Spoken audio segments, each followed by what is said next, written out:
अब हम यहाँ पे देखते हैं ये क्वेश्चन में लिखा हुआ है find the number of complex number. ध्यान रखेंगे हमें फाइंड करना है कितने कॉम्प्लेक्स नंबर होंगे जो ये दो इक्वेशन को सेटिस्फाई कर रहे हैं। एक तो mod of z equal to 1 होना चाहिए और एक होना चाहिए mod of z bar upon z bar plus z bar upon z equal to 1।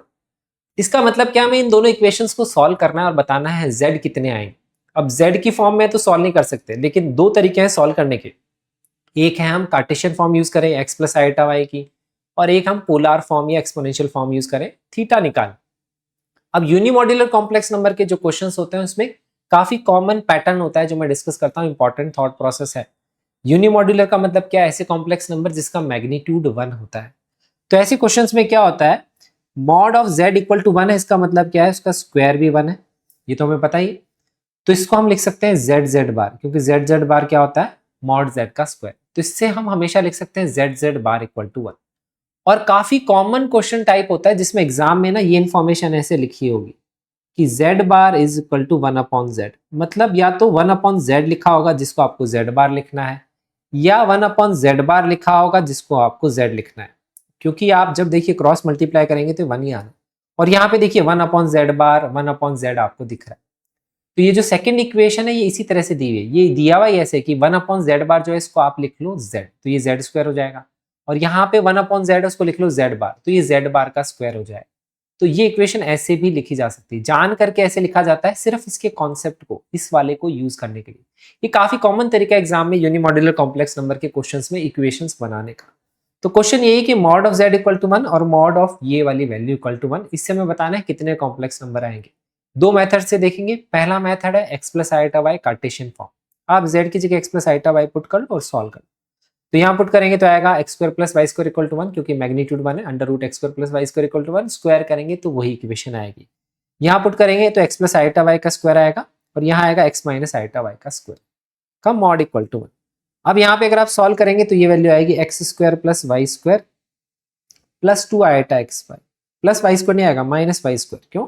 क्योंकि आइटा स्क्वायर आएगा साथ में, और यहाँ पे आएगा 2 आइटा एक्स वाई। और यहाँ पे अगर देखेंगे ये वाली पार्ट को तो ये भी x square minus y square आएगा, क्योंकि ए स्क्वायर तो एक्स स्क्वायर है, बी स्क्वायर क्या है, आइटा वाई का स्क्वायर आ जाएगा, तो फिर से माइनस वाई स्क्वायर आएगा, और माइनस 2 आइटा एक्स वाई। अब 2 आइटा एक्स वाई तो कैंसिल हो जाएगा, तो ये आएगा 2 times x square minus y square का मॉड इक्वल टू 1। तो यहाँ पे देखिए अब ये जो पार्ट आ गया है इसमें इमेजिनरी पार्ट है ही नहीं, तो इसका मैग्नीट्यूड इक्वल टू 1, मतलब ये जो वैल्यू है ये प्लस माइनस 1 हो सकती है, हम ये बोल सकते हैं। अब इसको इसके साथ सॉल्व करेंगे तो एक्स स्क्वायर की जगह मैंने लिख दिया 1 माइनस वाई स्क्वायर, ताकि मैं y की वैल्यू निकालूं। तो ये आएगा 1 माइनस 2 वाई स्क्वायर का mod is equal to half, क्योंकि ये 2 डिवाइड में चला गया।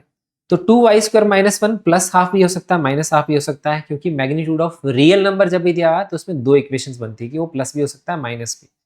तो यहाँ से प्लस हाफ की इक्वेट करेंगे तो 2 वाई स्क्वायर आ जाएगा 3/2, माइनस हाफ की इक्वेट करेंगे तो 2 वाई स्क्वायर आ जाएगा हाफ। तो ये दो वैल्यूज आ जाएंगी। तो वाई स्क्वायर की वैल्यू आएगी 1/4 और 3/4, तो उससे हम y की वैल्यू निकाल सकते हैं। 1/2 प्लस में भी आ सकता है, माइनस में भी आ सकता है, √3/2 प्लस में भी आ सकता है, माइनस में भी आ सकता है। अब y की 4 वैल्यू आ रही है, तो स्टूडेंट देखिए यहाँ पे एक मिस्टेक करते हैं, 4 वैल्यू y की आ रही है तो बोल देते हैं 4 ही x की होंगी, तो कॉम्प्लेक्स नंबर 4 लिख देते हैं, वो गलत है। हम अगर y की एक वैल्यू लेते हैं, सपोज मैंने y को ले लिया यहाँ पे हाफ, और अब मैं निकालता हूँ यहाँ पे x की वैल्यू, तो देखिए x की कितनी वैल्यू आएगी, x की दो वैल्यू आएगी, क्योंकि x square plus 1/4 equal to 1, तो एक्स स्क्वायर आ जाएगा 3/4। तो अगर x की वैल्यू निकालेंगे तो प्लस माइनस √3/2। तो इसका क्या मतलब है, y इक्वल टू हाफ के लिए x की दो वैल्यू आ रही है, इसका मतलब y इक्वल टू हाफ के लिए एग्जैक्टली दो कॉम्प्लेक्स नंबर है। सिमिलर तरह से माइनस हाफ के लिए दो कॉम्प्लेक्स नंबर आएंगे, फिर प्लस √3/2 के लिए दो होंगे, और माइनस √3/2 के लिए भी दो होंगे। तो टोटल मिला के 8 कॉम्प्लेक्स नंबर है, 4 नहीं है, ध्यान रखेंगे। तो क्वेश्चन का आंसर ऑप्शन नंबर 4। एक तरीका तो ये हो गया सॉल्व करने का। दूसरा तरीका क्या है, जब भी यूनिमॉड्यूलर कॉम्प्लेक्स नंबर दिया हुआ है, आप कॉम्प्लेक्स नंबर को क्वेश्चन को सॉल्व कर सकते हैं e की पावर आइटा थीटा से, क्योंकि जो कॉम्प्लेक्स नंबर है उसको इस तरह से लिखा जा सकता है। कैसे लिख सकते हैं, z को हम लिख सकते हैं e की पावर आइटा थीटा, क्योंकि r तो 1 है तो आइटा थीटा भी लिख सकते हैं, और इसको हम cos theta plus iota sine theta भी लिख सकते हैं, क्योंकि r की वैल्यू मैग्नीट्यूड की वैल्यू 1 है।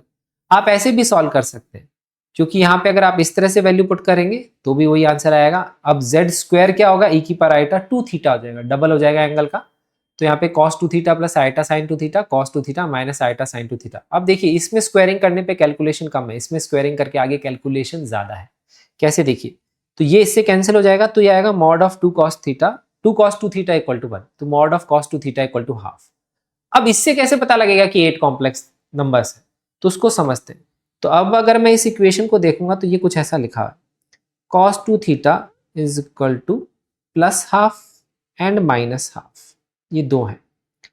अब हम देखेंगे थीटा की कितनी वैल्यूज हो सकती है, तो उसके लिए हम क्या करेंगे, सिंपल ट्रिग्नोमेट्री यूज करेंगे और क्वाड्रेंट्स बना लेते हैं। ये हमारा क्वाड्रेंट हो गया। तो अब बताएंगे cos कब पॉजिटिव होता है और कब नेगेटिव होता है, उसी के हिसाब से हम यहाँ पे वैल्यूज देख लेंगे। तो कोसाइन कहाँ पे पॉजिटिव होता है, कोसाइन फर्स्ट क्वाड्रेंट में पॉजिटिव होता है, फोर्थ में पॉजिटिव होता है।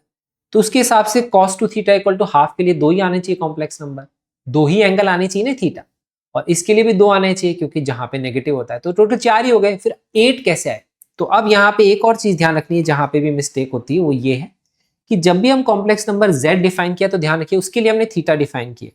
तो जिसके लिए हमने थीटा डिफाइन किया उसका जो एंगल है वो आर्ग्यूमेंट है, वो कहां से कहां तक होता है, वो होता है माइनस पाई से लेकर के प्लस पाई के बीच में। इसका मतलब ये जो एंगल है चारों क्वाड्रेंट को कवर कर रहा है। और जब मैं 2 थीटा की बात करूंगा तो हमने इसी का डबल किया है, तो 2 थीटा जो होगा वो माइनस 2 पाई से होगा, क्योंकि ध्यान रखिए हमें z ही बताने हैं कितने हैं, हमें 2 थीटा वाला नहीं बताना वो कितने। तो z की अगर हम बात करेंगे तो ये माइनस 2 पाई से 2 पाई के बीच में इसका आर्ग्यूमेंट इस तरह से आ जाएगा 2 थीटा। तो माइनस 2 पाई से 2 पाई का मतलब क्या है, एक तो हो गया 0 से लेकर के 2 पाई, 0 से लेकर के 2 पाई देखेंगे तो वो ये हो जाएगा ऐसे एंटी क्लॉकवाइज, और माइनस 2 पाई देखेंगे तो वो कुछ इस तरह से हो जाएगा 0 से माइनस 2 पाई उल्टा। तो आप नोटिस करिए 0 से 2 पाई में दो क्वाड्रेंट, दो आ गए प्लस वाले, 0 से माइनस 2 पाई में दो आ गए, तो टोटल 4 हो गए हाफ के लिए। इसी तरह से माइनस हाफ के लिखेंगे उसके लिए भी 4 आएंगे एंगल थीटा, तो इसीलिए टोटल मिला के 8 कॉम्प्लेक्स नंबर्स आ गए।